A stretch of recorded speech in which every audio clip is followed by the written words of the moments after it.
Let us for a few moments try to focus the mind indwelling Supreme Spirit who is ever shining in our heart. Let us pray for the peace and joy of the whole humanity. Shanti Hari Om Tat Sat. Om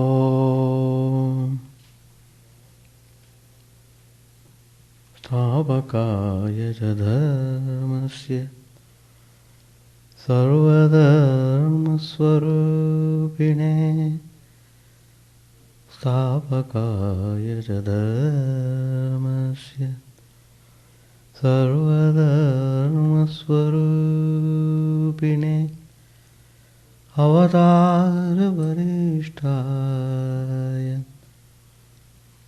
Ramakrishna Te Namah.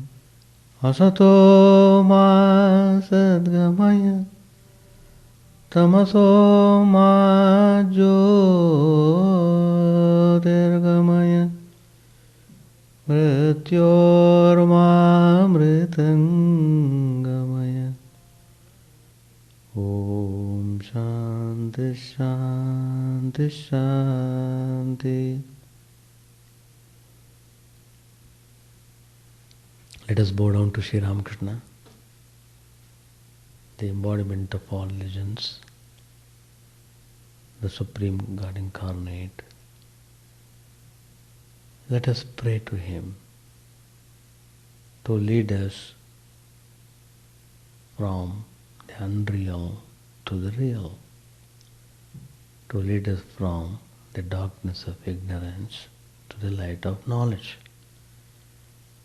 to lead us from death to immortality.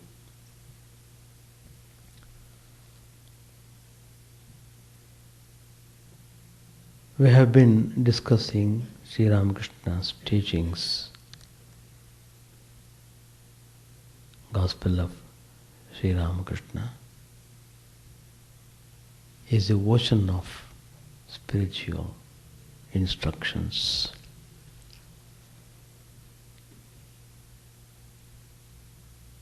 Sri Ramakrishna is giving all assurance to the spiritual aspirants. He gives positive hope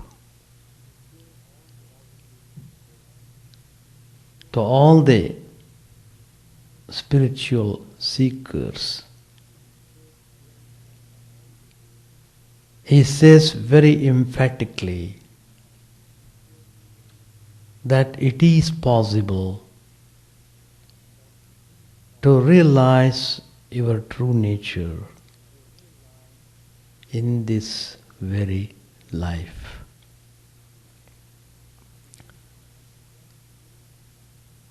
It is when you follow the spiritual instructions with all zealousness,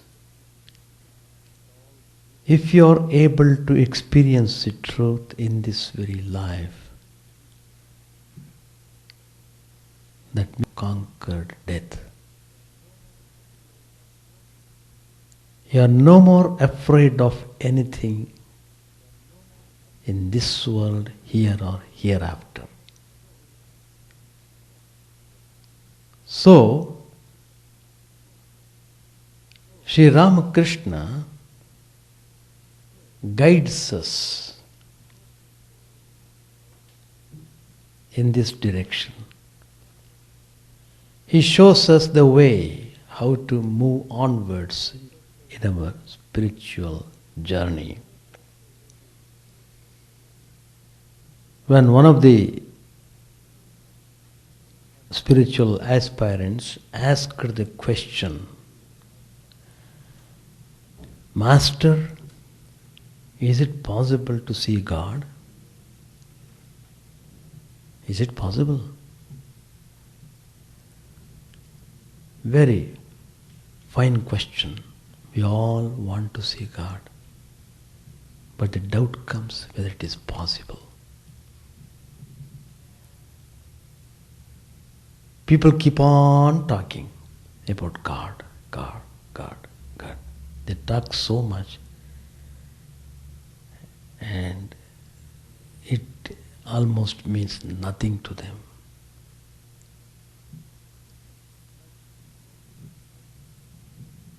But there is difference. A worldly person talking about God and a spiritual aspirant asking about God. Lot of difference. Worldly person asks for fun, for joking, for kidding, just to make some fun. What these guys are doing in the name of religion. They are boastful of their way of life. Life is meant for enjoyment. Enjoy the life by whatever means, don't care. By hook or crook, enjoy the life. They also keep on asking, what is God? Where is God? Even in the tone itself you can make out their seriousness about knowing God. Anyway, here a spiritual aspirant very seriously putting the question. Very seriously. Is it possible? In that question he is revealing his weaknesses. The aspirant is telling, with all this weakness, with this fragile body, with these senses going in 1,000 directions, mind running helter-skelter, body dragging in one way, senses dragging in another way, mind dragging in yet another way, intellect confusing in one way, all sorts of things. With all these things, is it ever possible? It implies. Well, Sri Ramakrishna is very straightforward in answers. There is no duplicacy or any kind of vague answers. No. The reason is, Sri Ramakrishna is simple 100%. Secondly, he is pure 100%. So, he himself is the truth.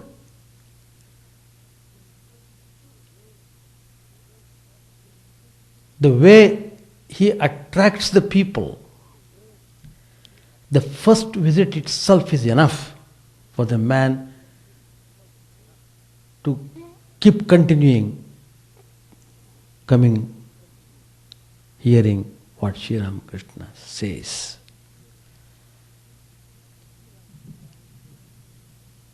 And Sri Ramakrishna is answering this question very, very clearly. That answer is for all of us who are seeking God. It is a very remarkable answer that shows exactly what we should do, that also shows exactly what religion is meant for. Everything is clear in Sri Ramakrishna's philosophy. There is no complication whatsoever. Unless you yourself want to complicate things.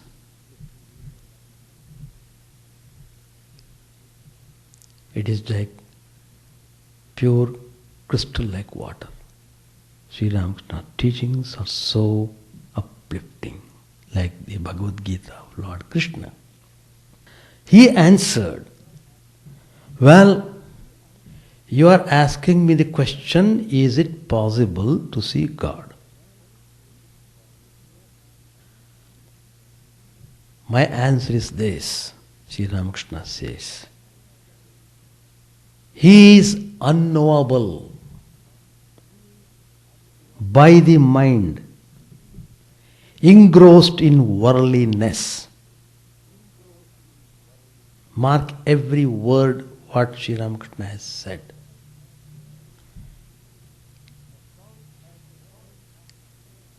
As long as the mind is involved in the world in some fashion or other, for whatever reason you may give, I am not talking about the reason at all.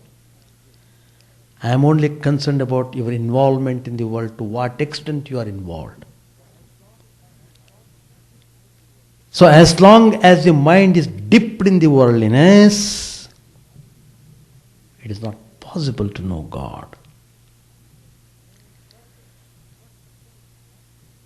Further, Sri Ramakrishna tells what exactly worldliness means. Living in the world, do you call worldliness? What does it mean? His next answer gives that meaning of what worldliness is meant. He says that one cannot attain God if a person has even a trace of attachment to lust and gold. It is the attachment that makes your mind extrovert. You want to make the mind inward, the attachment drags you out and throws you out of gear. Because you have nourished attachment from the beginning of your life until you leave this body, attachment plays most important role in your life. As long as you are pulled by that attachment, you can never expect to see God. But then who can see? Third sentence, what Sri Ramakrishna tells, is very significant for all spiritual aspirants. He tells, God is knowable. By whom? By the pure mind and the pure intelligence. The mind and intelligence that have not the slightest trace of attachment.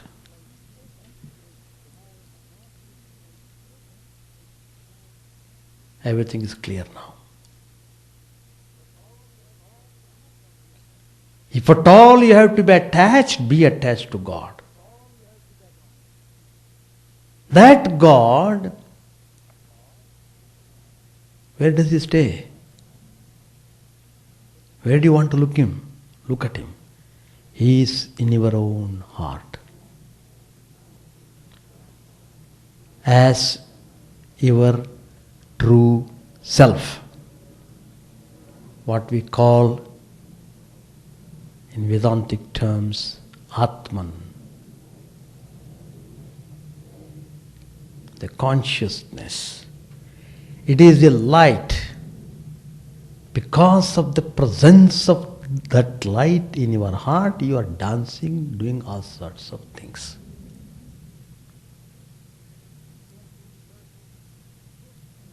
You have to discover that light. You have to go towards that light. Seeing that light means seeing God. And to do that, you require total cooperation of your mind. That means the mind should be kept thoroughly clean, free from dirt. Then you will see the most fantastic beauty of God. Just by seeing inward, when you are totally concentrated, when your mind wants nothing but God, when you are well established in that single mode of thinking, you come face to face with your inner light. And if you are able to see that, you will be in ecstasy, which we call samadhi. So nirvikalpa samadhi, people talk about the highest state of samadhi. Nirvikalpa samadhi is a state where the mind totally merges into the self. That's a state where subject, object become one. It's a state of perpetual peace and perpetual bliss. So, Sri Ramakrishna is pointing out very clearly, look, you are a spiritual aspirant. You want to see God in this very life, and you are very serious about your aspiration. That means you have to give full attention to maintain the purity of the mind. So, spiritual disciplines come as a consequence. You have to practice some spiritual disciplines to make the mind pure and steady. Well, you are all well aware how the world is full of temptations. What kind of temptations? Just even your superficial contact with these temptations will arouse passions.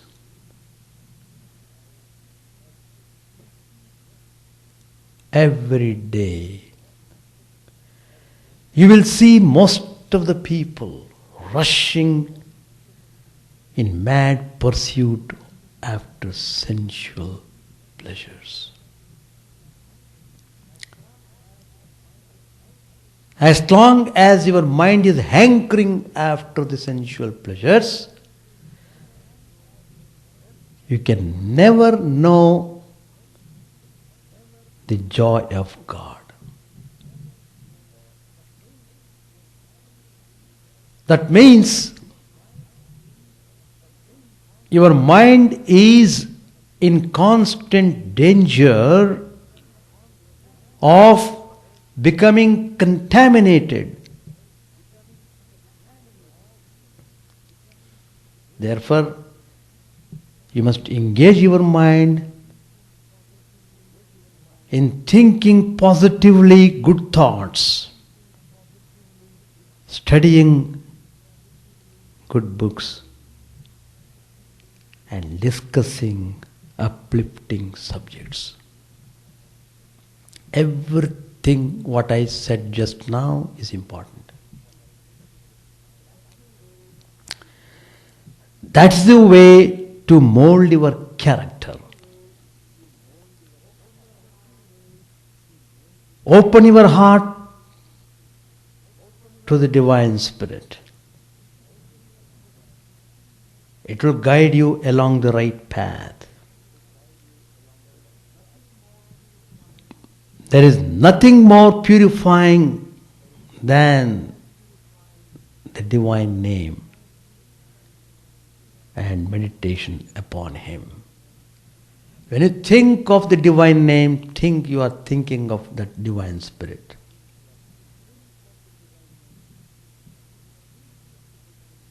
That's very important.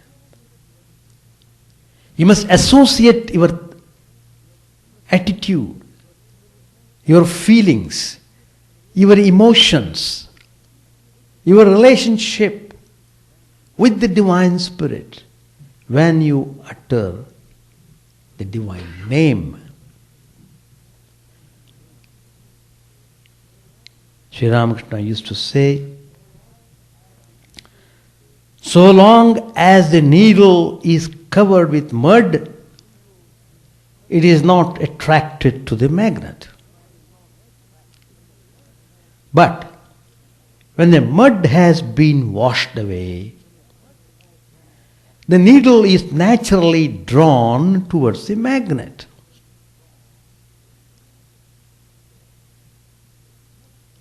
So also, the mud of the mind is washed away if one thinks of God and meditates on Him and prays to Him with a yearning heart. At once the magnet of God attracts the needle of man's mind to Him. And the moment the mind becomes pure, the divine grace begins to flow. Through this divine grace, God is revealed. What is it you are talking about, the mud of the mind? What is that mud? It is very clearly said. Selfishness, jealousy, hatred. These are the impurities. They are said to be the mud of the mind. They must be washed away by selfless activity and cherishing love of God. You are all very familiar with Lord Christ's teaching. Blessed are the pure in heart, for they shall see God. How beautiful statement. The strongest weapon of a saint is his purity. He attracts all to him by this virtue alone.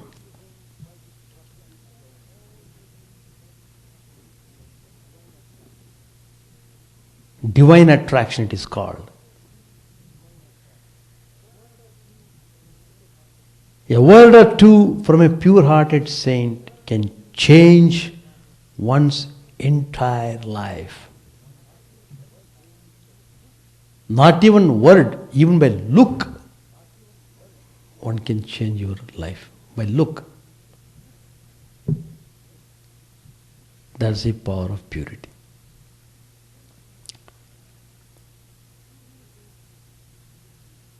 Purity is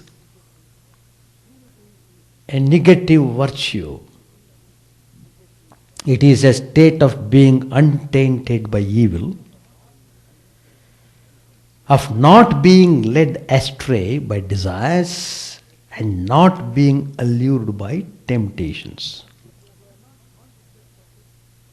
We are not conscious of it when we possess it, but when we lose it, we know that we have been robbed of a great treasure.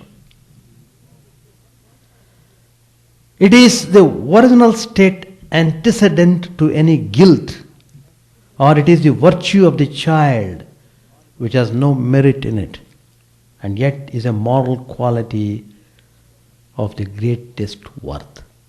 A child. Look at the child, any child, how innocent, thoroughly guileless. You feel, if you want to know the definition of purity, look the face of the child. That is purity. A child in full possession of purity is not aware of this priceless treasure, but on the threshold of youth, when he is about to make a false step, he hesitates and trembles. With a sort of moral instinct, he tries to defend himself from the impending evil, though he does not know fully what constitutes good and evil.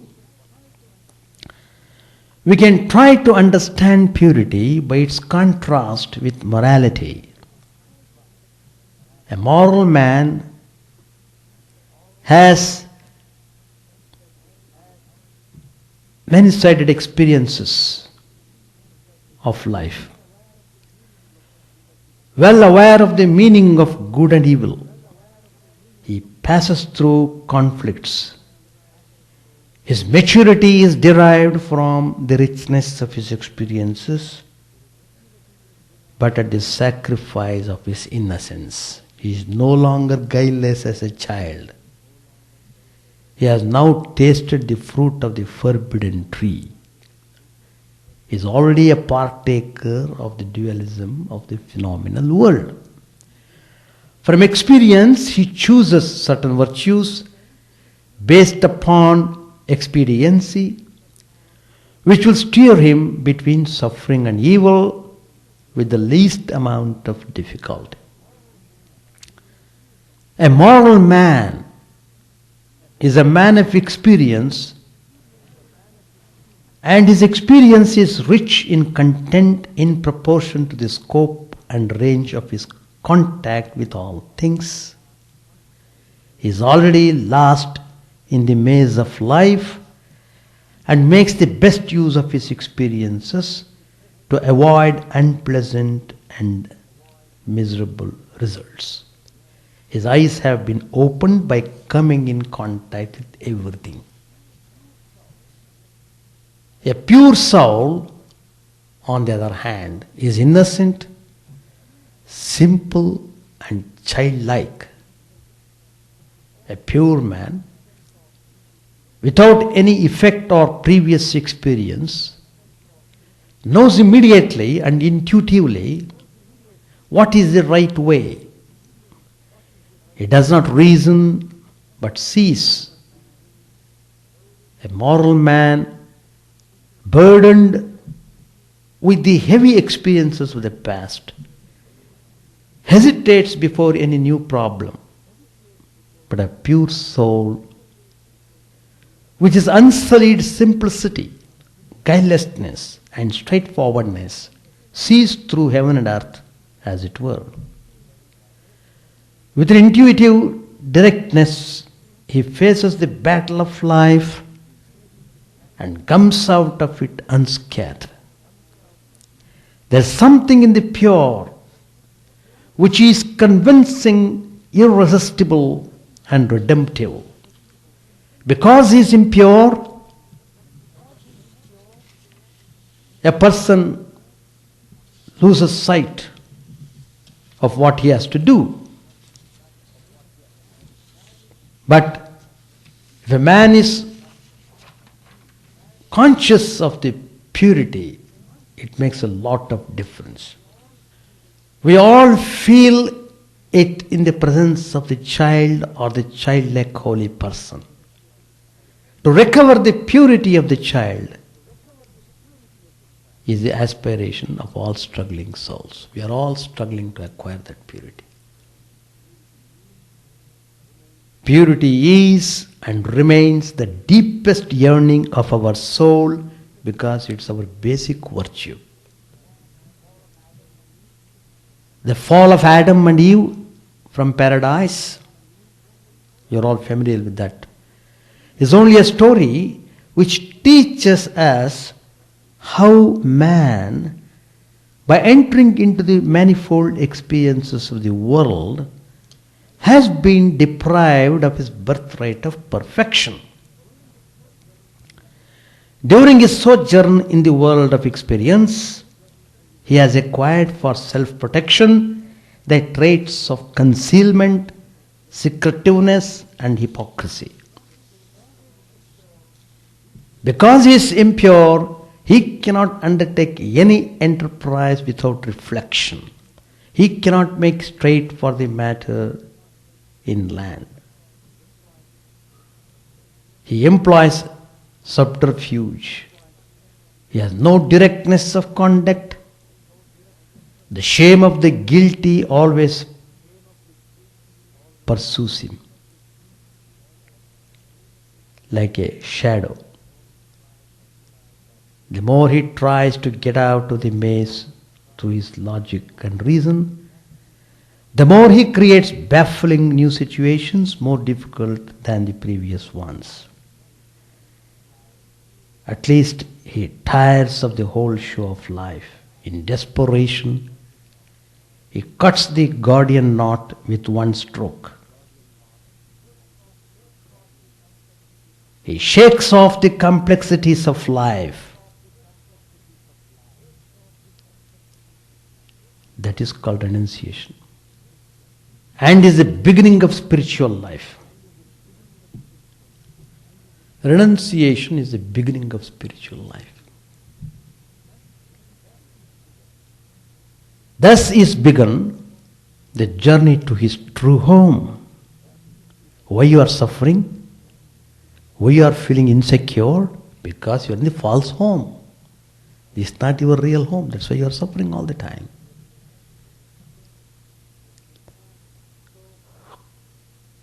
So, his journey to the true home has begun, from which he has been in exile. He recovers his peace of mind only when he attains to his pristine purity. This philosophy of the fall of man is more or less what underlies all religions. According to the Hindu theory, there is no actual fall. We have forgotten for the time being our real nature. It is always there, and we have only to rediscover it. We are now hypnotized by the moral values of the illusory world. The purpose of religion is to dehypnotize ourselves. The nearer a man approaches his goal, the more he recaptures his lost purity. He has less and less to conceal. Secretiveness becomes alien to him. A pure soul is not disturbed by the shame of the guilty. As the pure mind has an evil influence and infects with evil, so the pure mind has an influence for good. In this respect, pure-mindedness, despite its originally negative character, shows itself to be an eminently positive and creative energy in life. So, our focus should be to establish ourselves in that state of purity. The more you become pure, the more God manifests in you. Purity is a sign of revelation of the truth. That means keeping the mind clean and pure. Then it is possible to know God. So, when the aspirant asked the question, is it possible to know God? It is possible. Only when the mind is not dipped in the worldliness. When the mind is disconnected from all types of attachments, when it doesn't want anything else but the divine, then it is possible to know God in this very life. That means you don't want anything. I want to see the truth, to experience the truth, nothing short of that. I don't want anything else. That is renunciation. So how far your mind is trained in that direction, success depends on that.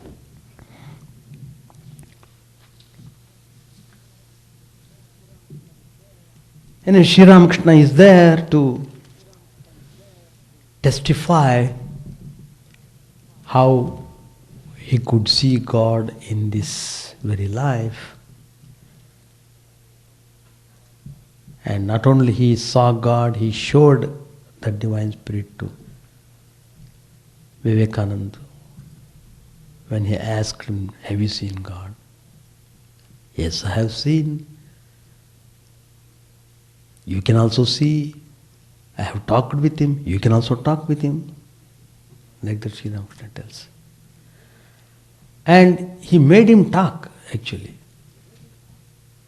Vivekananda was in great trouble when in the home. He was so depressed because there was nothing to eat in the home.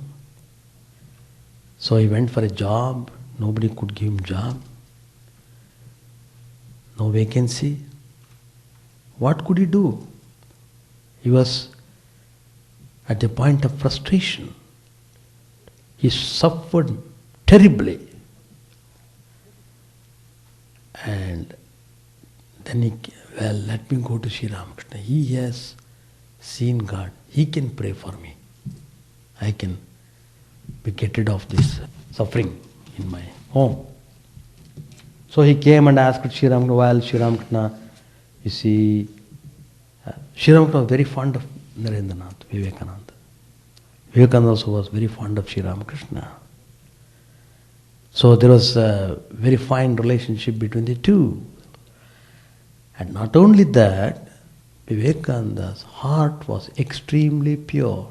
That's important. It's not that anybody and everybody can see God. No. Because he was well established in purity, Sri Ramakrishna, he loved him as his own self. He looked upon him as veritable Narayana himself, his veritable Lord Shiva. Like that, Sri Ramakrishna talks about Vivekananda. And when he came and asked, Master, I am in great difficulty. Will you kindly pray for me? Then Sri Ramakrishna straight away, that is the way of childlike simplicity. In a straight, what? You are asking me to pray for you? Why do you want proxy? Can you not go? Is she not your mother? She is my mother and your mother too. And today is a very auspicious day. Today is Tuesday. Please go. Mother is very gracious. Whatever you ask, she will grant you. Whatever you ask, go. He did not tell him, ask like this. No. Go and ask anything what you want. The freedom was given.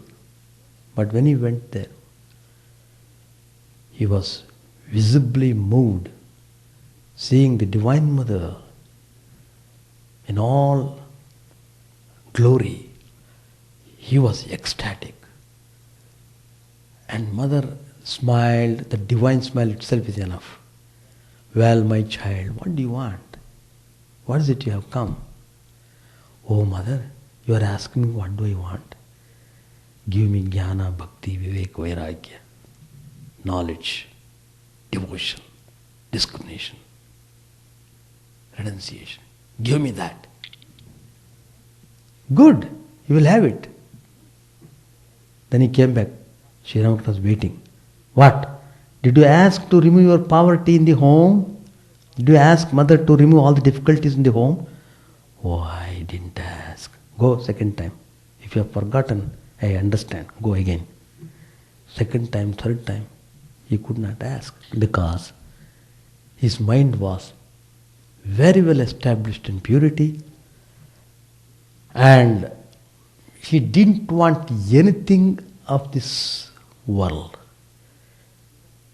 When he saw the Divine Mother, he could not come down. Unless the mind comes down, you can't ask such things. Then finally Sri Ramakrishna smiled and said, well, don't worry. Whatever the essentials needed for your home, that will be provided by the grace of the Divine Mother. Go. Because you didn't accept Mother, so you were in trouble.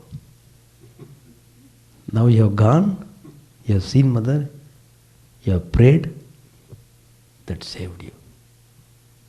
Now you are in no more danger. That's true. Let us try to follow that. Page 574. To Narendra, Sri Ramakrishna said, why don't you say a few words to Hazra about going home? The other day he said to me, yes, I shall go home and stay there 3 days. But now he has forgotten all about it. To the devotees, Sri Ramakrishna said, we have talked about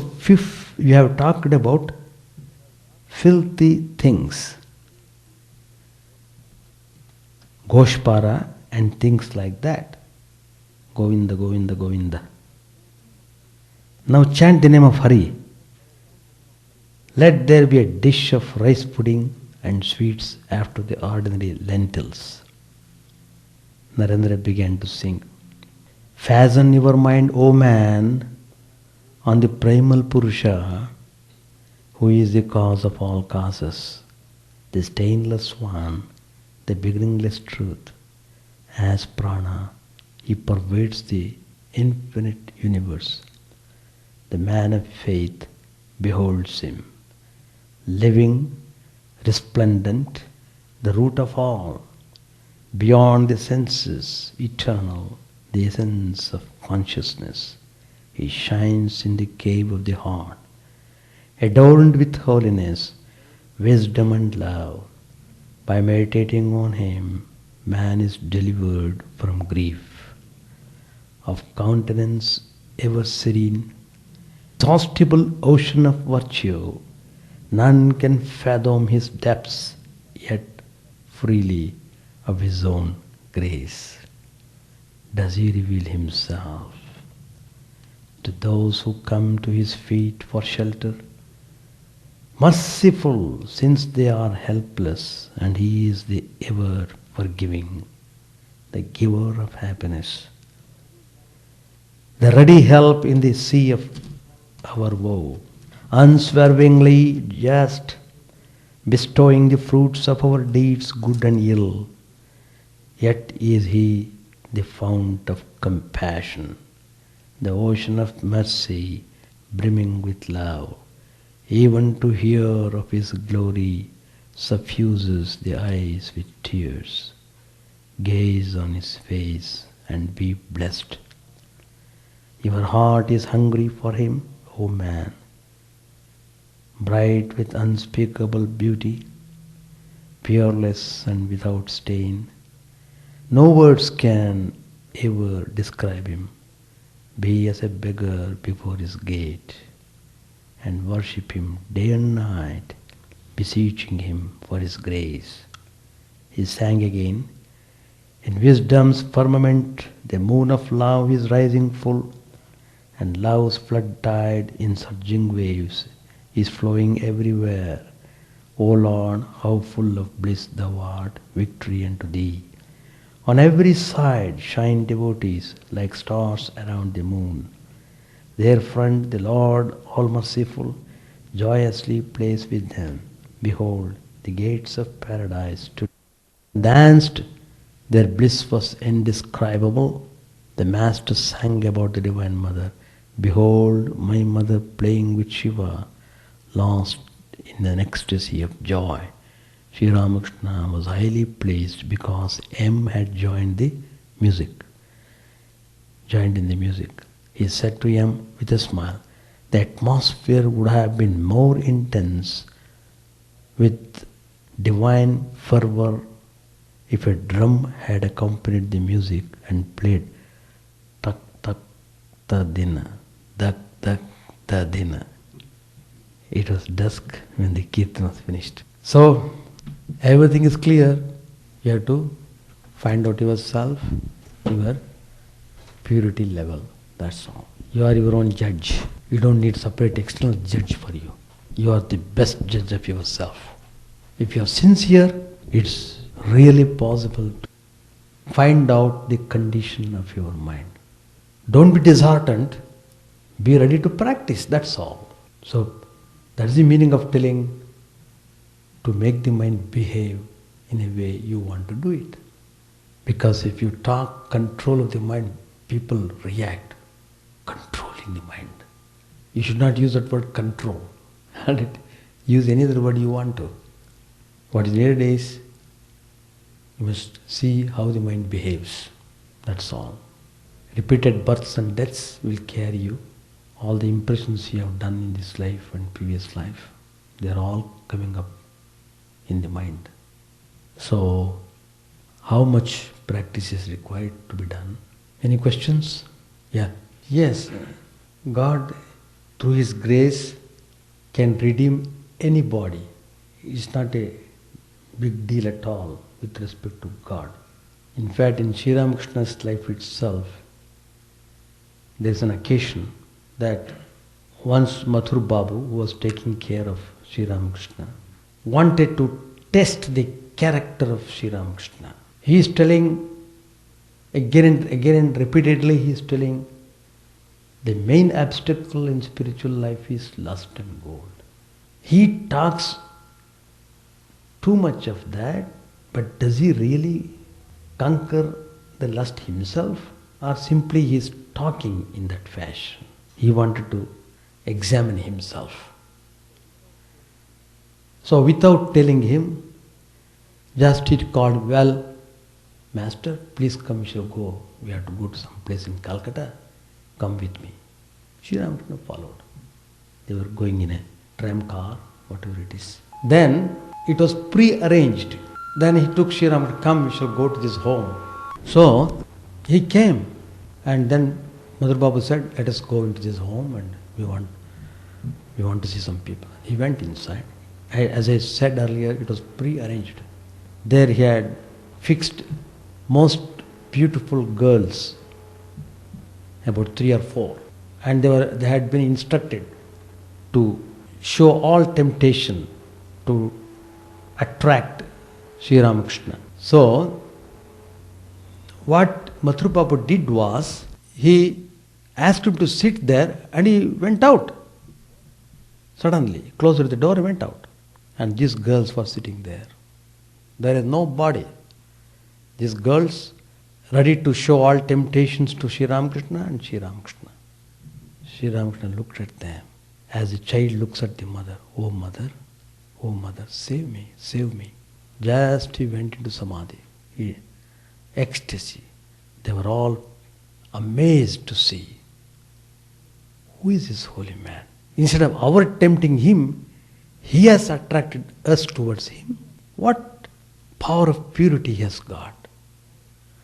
You know, when he came down from that high plane, he blessed all those girls. They were all became very great. Each one of them. So, God can show grace to anybody. There is no doubt about it. And all holy people have shown in their life, in the course of their life, like that. In Buddha's life also it comes. He went to prostitute home and saved that lady, etc. by blessing. But I am telling you, grace is there, no doubt. Grace is always there, but how do you understand that grace is flowing? If you develop understanding the value of grace, then you will understand even the suffering is also because of the grace. Without grace, you won't learn. Without falling 2-3 times, you won't learn to walk. The child, while walking, falls down 2-3 times. But that falling is necessary. It is important for the child to learn walking. In the same way, suffering is necessary for the man to open up properly. So, if a person is involved in passions, and if he says, I have seen God and God has presented himself to them, I don't understand what type of God they are aspiring for, in what manner they experienced it. Nobody knows. Nobody knows. But God is always associated with purity. He is above all these passions and all such things. Why Sri Ramakrishna is telling again and again? Because it is these things that pull the mind downward. Otherwise, there is no reason for our concentration of the mind at all. If you sit, you must try to jump to the target. But you can't do it because mind is pulled by all desires. Kama, Krodha, Rajoguna, Samudbhava, Mahashano, Mahapapma, Vidyenimya, Vairinam. Kama, otherwise called Krodha. Desire or passion, otherwise anger. They are the bitterest enemies of the man. Because I am speaking on that subject in my first Sunday talk, Message of Lord Krishna. I am trying to analyze what's the havoc the passion is creating. We are just hoodwinking ourselves. We are just trying to cover up our dirty weakness by succumbing to passions. It is absurd to say that a passionate man can see God. Totally absurd. And he cannot see God. If he says he has seen God, I don't know what type of God he is seeing and what is his definition of God, I don't know. But all the spiritual texts have declared God is purity itself. Purity is God. Nitya Shuddha Buddha Mukta Swabhava Chidananda Rupaha Shivoham Shivoham. Ever pure, ever perfect, he is that. I am that Shiva. Shiva means pure. Purity is always associated with Shiva. It is like a fire. It burns all the impurities. But it doesn't mean that people living a household life cannot realize God. It doesn't mean that way. I didn't mean that. Sri Ramakrishna himself tells, well, it is not possible for all the people to renounce everything and go to forest and concentrate totally on God. How many people can do that? Manushyanam sahasreshu kaschid yadasiddhaye yadamapi siddhanam kaschin mam veti tattvataha. Lord Krishna says in the Gita, thousands struggle. Among thousands, 1 in 1,000 may be able to know me properly. Like that Lord Krishna says. So what Sri Ramakrishna himself tells, you read this specific section in Gospel, advice to householders. Wonderful. You are not able to do away with your lustful thinking, or you are not able to control, if I use the word control. Well, you have. But after 1 or 2 children, then put a period. Don't indulge yourself in sexual activity till your death, and at the same time shouting, I didn't realize God. You can never realize God in that fashion. It's all people talk in order to cover up their weakness. That's all I should say. A real holy man is totally free from lust. 100% is free. Even if Sri Ramakrishna has married Sharda Devi, there was no trace of lust in Sri Ramakrishna or in Sharda Devi. They are purity incarnate. To show that married life does not mean sex life. People have that notion. You may have partners, it doesn't mean you should be sexy. But anyway, Lord Himself has created everything. It is true, Lord Himself has created good and bad things. Lord created Himself, has created three gunas, sattva, rajas, tamas. Well, enjoy, fun, good. Don't complain anything. That's all. That's one way of explanation. Yoga Brashta means one who has practiced disciplines very vigorously. For some reason he has fallen, he could not achieve the goal. So he is born again, and so, but he will continue the practices from where he stopped. And it is true, see, everyone has to complete the journey. You call by any name you want, either Yoga Brashta, Tato Brashta, Yato Brashta, whatever you may call. Whatever Brashta you may be, everyone has to reach goal, has to complete the circle. And you have to open up yourself and you have to clean yourself. You can't say, you can't keep the clothes dirty and at the same time say, I am clean. You can't say like that. Anyway, purity is itself God. Thank you. Chant the name of the Lord and His glory unceasingly, that the mirror of the heart may be wiped clean, and quench that mighty forest fire, worldly lust, raging furiously within. O name, stream down in moonlight on the lotus heart, opening its cup to knowledge of thyself. O self, drowned deep in the waves of His bliss, tasting His nectar at every step, bathing in His name, that bath for weary souls. Various are Thy names, O Lord, in each and every name Thy power resides. No times are set, no rites are needful for chanting of Thy name. So vast is Thy mercy, how huge then is my assuredness, who find in this empty life and heart no devotion to Thy name.